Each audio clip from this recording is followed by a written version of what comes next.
Hello everyone, I am Jonathan Little. I'm here today with episode 230 of Weekly Poker Hand, and for the next few episodes, we're going to be going through hands from a 5-5-10 no-limit hold'em cash game that took place at Stone's Gambling Hall. Now, I have not watched these hands ahead of time, but I have been told that they are good. So, it's almost like we're going to be playing them in real time. So, let's get to it. It looks like action folds around to Porter in the cutoff, who has $1,700, and he decides to limp with King Jack offsuit. Now, assuming the graphics are correct, I would definitely open raise from the cutoff or the button pretty much every time they fold to me, because you want to build the pots when you are in position. Now, the cutoff does have to worry about the button having position on him. However, when you raise, often the button's just going to fold. So you definitely want to raise when you have a sizable advantage, and King Jack is a fine hand. So definitely raise King Jack offsuit. Now, RC limps on the button with 6-5 offsuits. This is an interesting situation because 6-5 is pretty bad, and you can expect one of the blinds. There are 3 blinds in this game. Remember, it's 5-5-10, so it's 3 blinds. One of the blinds is going to raise some portion of the time when they just get good cards, right? And that's usually going to make you fold. He is playing pretty deep. It is worth mentioning, just looking at the stack sizes remaining, everyone has 1,700 minimum, and the largest effective stack is 2,800, so 280 big blinds. So there may be some merit in playing almost anything on the button if it has any potential whatsoever, but 6-5 offsuit's pretty bad, because it usually makes bad straights, which are sometimes dominated, and bad pairs, which, when you make 2 pair, even if your opponent has an overpair, it's not like you're loving it. So I would just fold the 6-5 offsuit. I don't think you need to play this hand. Now, small blind with king queen offsuit elects to call as well. I would strongly consider raising that for value. Hey, his name is JL. My name's JL. I would probably raise king queen for value. Big blind with king 9 suited, well, the middle blind with king 9 suited, should also consider raising. So interesting enough, everyone's just limping. Limp, limp, limp, limp. These are all hands that are going to be in great shape against a typical limping range. Now, we see king 9 suited is actually pretty far behind, but if he makes it $70 here, he's going to pick it up a ton of the time, or maybe he gets one caller and then he sees a flop and he is going to be fine with king 9 suited. So I think king queen and king 9 suited from the small blind and the middle blind both should raise. Now it's back around to the third blind, the big blind, with 9-2 offsuit. Just check. 9-2 offsuit's garbage. All right, flop comes ace, jack, 10. Hello. JL in the small blind has to go first, and he pretty much instantly checks. He flopped a straight, 10 jack, king, queen, ace, and when the pot is limped, I think you want to go ahead and lead. It's not exactly a lead because there was no aggressor on the previous street, which is very important. If there was a pre-flop raiser, you definitely want to check, looking to check raise, because when people raise pre-flop, they typically have big cards, right? And, well, ace, jack, 10 has lots of big cards, so you can expect the pre-flop raiser to bet this flop very, very often. However, since it is the limp pot, you can't expect that so often. If someone's sitting here with pocket fours, they're not going to bet when you check to them. Or if they have 9-6 suited, they're not going to bet, right? So the only way you're really going to get money in the pot easily in this scenario is to just bet the flop and bet something pretty large, like $40. You were trying to just go bet, bet, bet against an ace or 2 pair or whatever and just get maximum value that way. But he checks, and checking is reasonable because you're really not concerned with any turn cards coming off. I mean, you'd think most people would raise pre-flop with ace-jack or ace-10 or aces or jacks or 10s. So the only hand you're really concerned with is jack-10 making a boat on the turn, but that's very negligible. So the fact that JL with his king-queen is in great shape is certainly a reason to check. And if you do check, you're definitely check raising. King 9 suited checks, 9-2 checks. King Jack offsuit elects to check, and I like the check with King Jack offsuit. Kind of like how King Queen isn't really worried about any turn cards. Neither is King Jack. If an ace comes, that's fine. You're losing to the ace anyway. If a king comes, well, yeah, now you're probably going to lose to the random queen. But if another jack comes, that's great. If a queen comes, you have a straight. So this is a fine spot to check. You're not really concerned with being outdrawn. And no one else has anything here, so they're all just going to check. Very, very passive game. Sometimes you do see that take place in, even 5-5-10, which is pretty big. A lot of people say, like, oh man, I can't I can't imagine how tough a 5-5-10 game is, because that's big stakes. I mean, people are playing for $2,000. That's real money. And I can already tell you this game's probably pretty good. All right, turns of 5 of hearts. So now, Fake Lies, that's the player in the middle blind, he has a flush draw and a gut shot now. So on the turn, JL checks again with the straight. So when the flop checks through, I would definitely not check again. You have no real reason to think anyone's going to bet the turn when the flop checks through, because most people would just bet out with an ace if they had it here, because the pot was limped. So there's no reason to think anyone has an ace in this scenario. If someone does have a jack or a 10, they can certainly call a turn bet now, especially if you know, I was going to say not bet too big, but even if you bet $40, a lot of people when they're playing $2,000 deep don't view a $40 bet as big. Anyway, he decides to check again.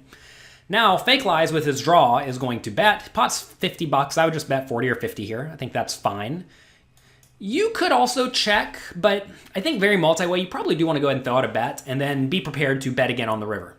Because here, like I just said, probably no one has an ace. So if no one has an ace, then if you bet the turn and then blast the river, you're going to get your opponents to fold almost their whole range. There's no reason to think the random 5 helped anyone as well. Like no one's sitting here at 10-5, right? Unless it's the big blind. Well, the third blind.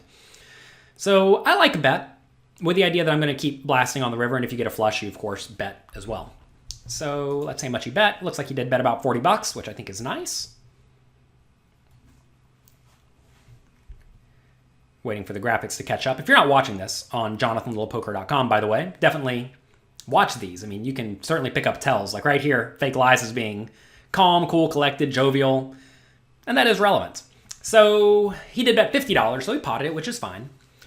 Then it gets around to Porter in the cutoff with the King Jack. So again, the board is Ace Jack 10-5. King Jack now has middle pair and a gut shot.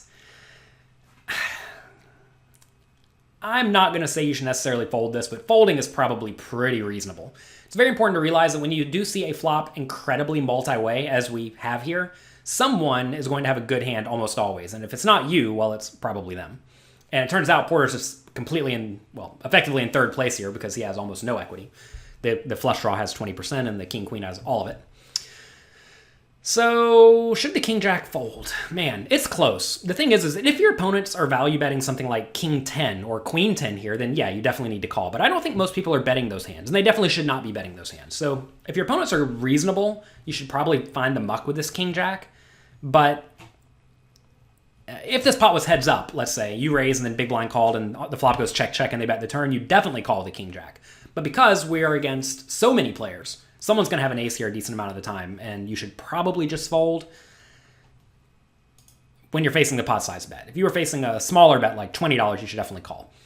Now, it gets back to JL in the small blind, and he decides to spring his trap, and he check raises to $250, which is pot size raise, I think. It was 50. So yeah, a pot size check raise.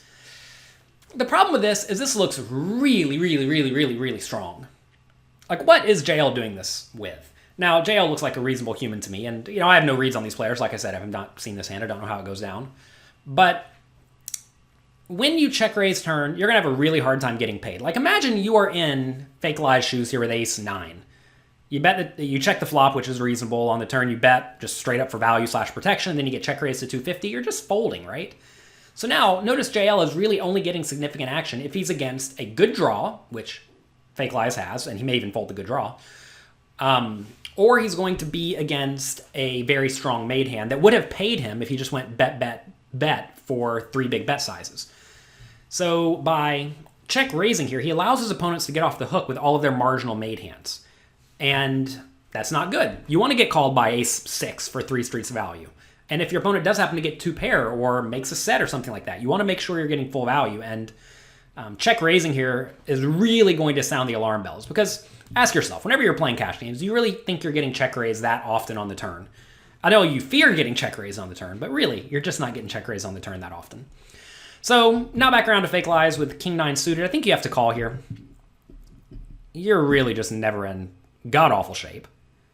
So I think you need to call. I mean, obviously, if your opponent has ace something of hearts, you're in very bad shape. But that's not going to happen too often. So I think you need to call 200 in position. If you get the heart, it's the backdoor draw. It's very important. When you have backdoor draws, people are not going to think, they're not going to assume you have that draw nearly as often as a front door draw. Front door draw means there's 2 hearts on the flop. Here, the second heart came on the turn, right? So that's going to make you way more likely to get paid in general. However, whenever the flop does check through, realize the backdoor draw is just as live as the front door draw, if not more so, because a lot of people would bet with their front door flush draws on the flop. So you definitely still need to be concerned with it. Anyway, I think I would probably call here. So he has to put 200 into a pot that's going to be 600. So in theory, he needs to win 33% of the time. However, he definitely has some implied odds. When your opponent check raises you on the turn here, they have a good hand, right? So if they have a good hand, if you get the heart on the river, you're going to get paid something a large chunk of the time. So I like a call. He kind of splashes his chips in the pot there. And I think that is likely an error.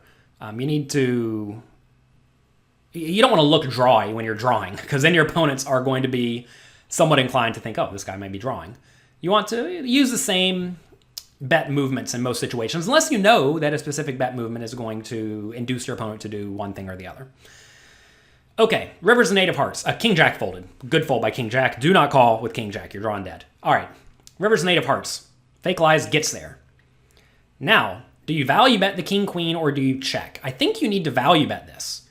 And that may seem optimistic, but when Fake Lies calls, assuming you think that his turn call was normal and indicates a regular range, not just a range full of draws, which, if you see him take his chips and do boop, that often means, well, let's just see what happens. Let's see if I get there. Well, 8 of hearts gets there for some hands. Not all hands, but some hands. So maybe you're supposed to check and maybe even consider folding in this spot. But that would be way too nitty in my opinion. So what you should do instead is value bet. If you bet something like 350 on the river and then Fake Lies raises you, you can very confidently fold. I do notice JL has the Queen of Hearts in his hand, which makes it a little bit harder for Fake Lies to have a flush, but certainly he could still have Ace X of Hearts, King X of Hearts, etc. All right, anyway. JL checks, and now Fake Lies blast it. 800 into 600. So 1.3x pot. He definitely correctly deduced that JL has a hand that he thinks is good. And I definitely think that that is accurate. And in reality, this is like the best hand JL can have here. So I don't really think he should fold. And the Queen of Hearts is relevant because it does block some heart draws. But I don't really like the way Fake Lies put his chips in there. He kind of like splashed them in. You can pick up a lot of tells in live poker. And pretty quickly, before I even got through that little spiel, JL folded the King Queen. That seems quite nitty and tight to me. However, it was definitely right. And that is one of the things that you can pick up on in live poker. Because it's not like we're playing online where people all wait 5 seconds and then bet, or wait 10 seconds and then bet. In live poker, people will hem and haw sometimes and then bet. Sometimes they'll confidently put it in. I don't know what Fake Lies said there, but it looked like he said something and looked super relaxed. And when people are relaxed, very often they're not bluffing. I'm not going to say that's the case all the time, but you will find that some people are very relaxed when they're bluffing and very stoic when they are value betting, or the opposite. They're very relaxed when they're value betting and very stoic when they're bluffing. But if you can correlate that, that will be hugely beneficial to you. Anyway, basing the big bet on the river, because JL has the Queen of Hearts, or if he had the King of Hearts, I think you just have to call because of the blocker effect. However, if you make that read in live poker, folding is certainly reasonable. And JL folded, like, without any thought. Sweet fold.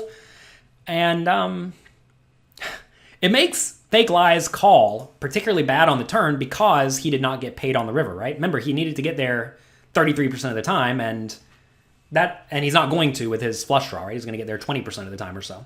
So he ended up not getting paid in a spot where he really needed to get paid, and where I assumed he would have gotten paid because JL's range should be quite strong to check raise. So given the 800 bet did not get called, what should he do instead in the future?